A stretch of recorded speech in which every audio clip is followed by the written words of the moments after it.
How to mask a video on CapCut app. Hello guys, so all what you have to do is simply go to CapCut. Now go to the home page and choose your video from here, or choose from your drafts. Like me, I already have this video, so I'm gonna choose this video. Now click on your video like this, click on it and swipe right here until you find the mask option.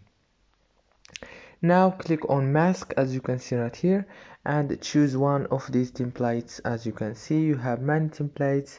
For example, this one you can choose if you want to mask it like this, and you have this one, the circle, and many others. As you can see, there is many options that you can choose between.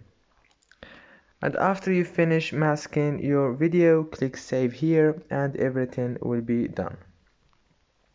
If this video was helpful, please don't forget to like and subscribe, and thank you for watching.